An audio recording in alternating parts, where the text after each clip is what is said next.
Mesdames, Messieurs, Messieurs les Premiers ministres, Messieurs les chefs de gouvernement, Mesdames, Messieurs les parlementaires européens, chers amis, je vous remercie de m'avoir permis aujourd'hui de conclure les travaux de 4 fondations européennes sur le beau thème de la renaissance de l'Europe. Renaissance, le mot est juste. Une Europe nouvelle doit voir le jour, plus solide, plus solidaire, plus sociale. Les conservateurs dirigent l'Europe depuis de longues années, de trop longues années. Leur bilan est lourd. L'Europe traverse en effet la plus grave crise de son histoire. Crise financière, crise économique, crise politique et même une crise institutionnelle, pour ne pas dire existentielle. Et il n'y serait pour rien. Les marchés dominent, l'austérité s'impose, la récession s'installe, le chômage s'accroît, et non, ils n'y sont toujours pour rien. Il y a donc aujourd'hui un péril plus grave que tous les autres. C'est que les Européens, à force de déception et de désillusion, se détournent de l'idéal qui a été le leur et des générations précédentes depuis plus de 50 ans. Cette crise, je dois le rappeler, n'est pas venue de nulle part. Elle n'est pas produite par la fatalité. Elle n'est pas une conséquence de turbulences dont nous ne serions en aucune façon responsables. Cette crise, c'est celle du libéralisme débridé, de la finance sans règles et de l'effacement méthodique des interventions publiques. Face à cet échec, devant ce péril, il y a pour les progressistes un devoir, redonner un nouvel espoir à l'aventure européenne. Ceux qui sont au pouvoir parmi les progressistes, trop rares, ont déjà cet engagement.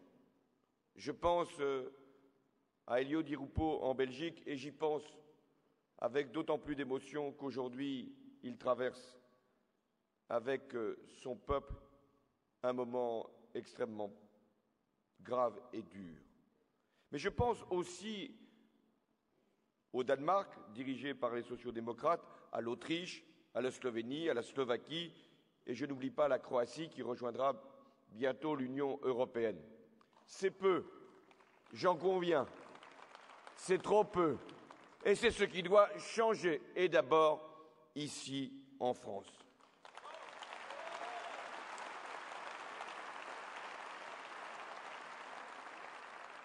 Certes, je sais l'influence de Martin Schulz, nouveau président du Parlement européen.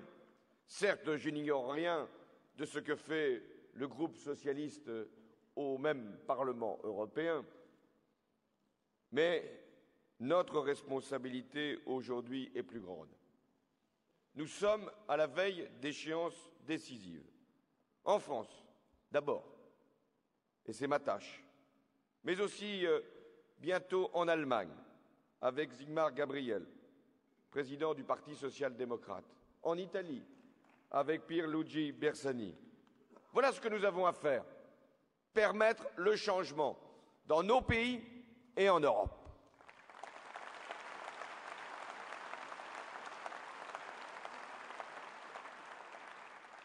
Jamais sans doute une élection présidentielle française n'aura eu un tel enjeu, dans un tel contexte. À la fois permettre une alternance en France et lever une espérance en Europe. L'alternance au service de l'espérance. La France au service de l'Europe.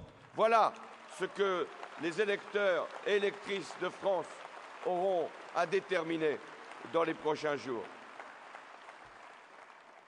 Je sais que nous sommes attendus, je sais que nous sommes regardés. Et si nous avons pu faire la réunion d'aujourd'hui, c'est bien parce que, au-delà de nos partis, il y a des femmes et des hommes en Europe qui nous regardent, qui nous espèrent, qui nous attendent, et qui pensent que si le mouvement se lève en France, il sera irréversible dans toute l'Europe, en Allemagne d'abord, en Italie ensuite, et dans d'autres pays.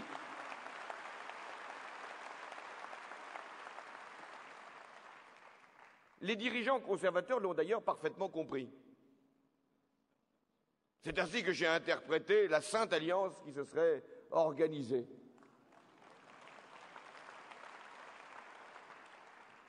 Il y a quelque chose de touchant de voir tous ces dirigeants conservateurs venir en aide, en soutien aux candidats de droite en France. Il en avait peut-être bien besoin. Même si, je le rappelle, ce sont les Français, les citoyens français, qui vont décider de leur avenir le 6 mai prochain.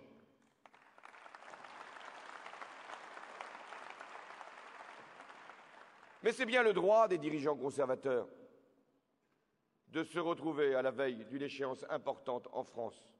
Et c'est le devoir des progressistes aussi, en Europe, d'être ensemble aujourd'hui pour porter le même message, celui d'un changement en Europe.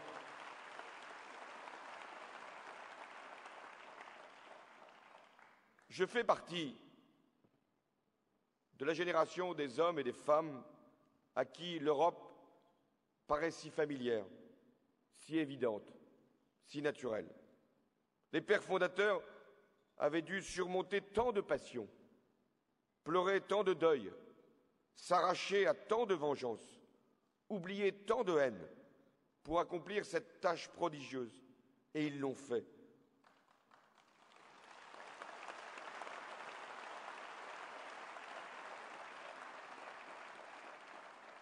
Ils ont réconcilié d'abord, rassemblé ensuite, réunifié après, et ouvert un destin commun à des peuples déchirés et à des pays séparés hier par un mur.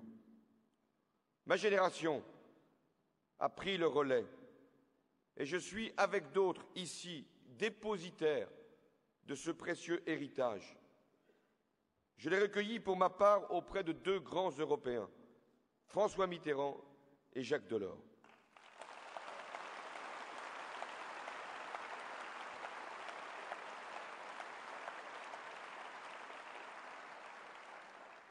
Ce legs prestigieux m'oblige et me conduit aujourd'hui à être ambitieux pour l'Europe et en même temps à être inquiet.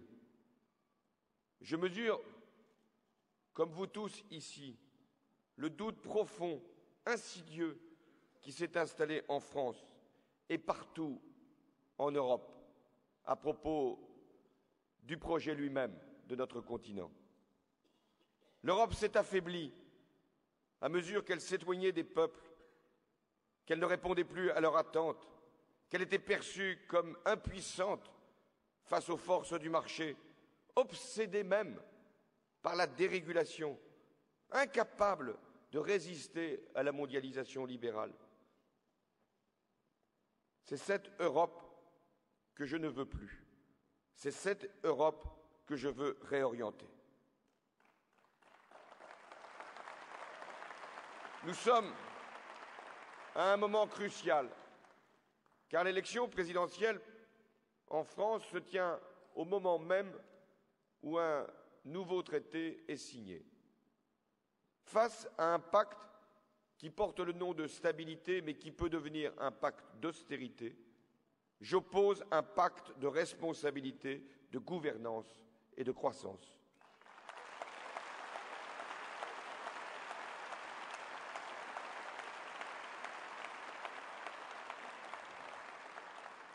La responsabilité, je l'assume.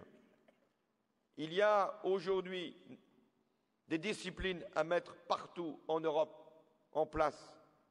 La discipline, elle est nécessaire si nos pays veulent retrouver de la liberté, de la souveraineté, de la capacité d'agir.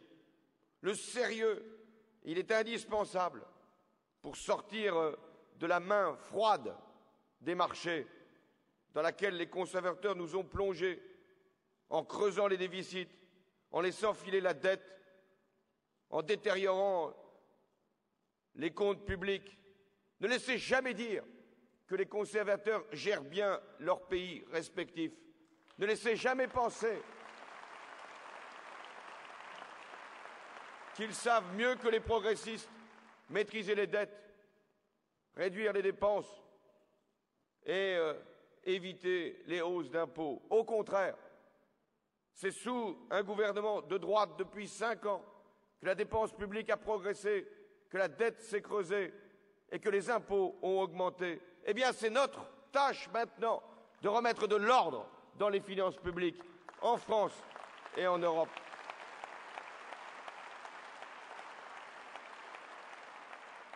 Ai-je besoin d'illustrer mon propos?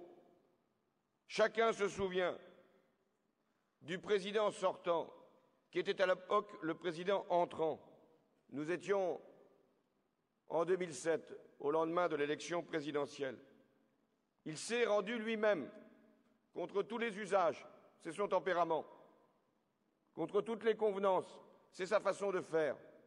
Il s'est rendu lui-même à la réunion de l'Eurogroupe, c'est-à-dire des ministres des Finances de l'Europe, pour leur demander une chose, de ne pas respecter le pacte de stabilité, car il avait à accorder des avantages fiscaux aux plus favorisés.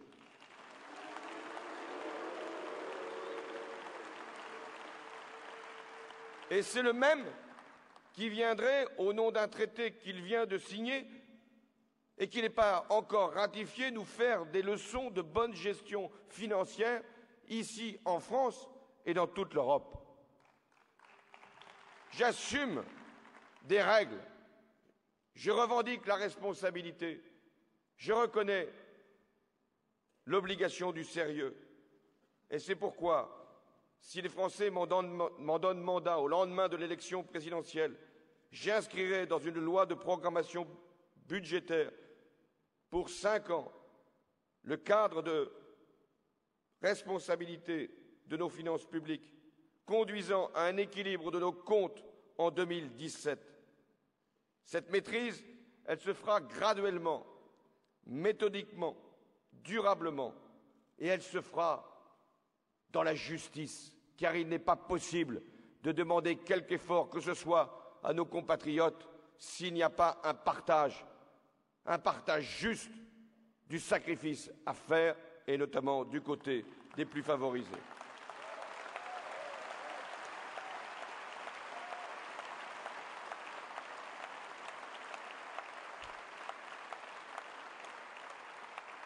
Mais si les disciplines sont nécessaires, si la gouvernance est indispensable, il n'y aura pas de réussite, il n'y aura pas de retour à l'équilibre si le traité n'est qu'un traité budgétaire, c'est-à-dire n'est qu'un traité de discipline, de sanctions qui deviendront vite des austérités pour tous les peuples.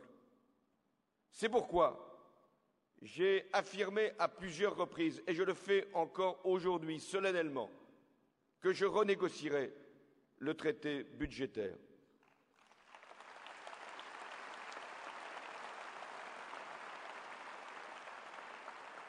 Non pas simplement pour la France, mais pour l'Europe tout entière.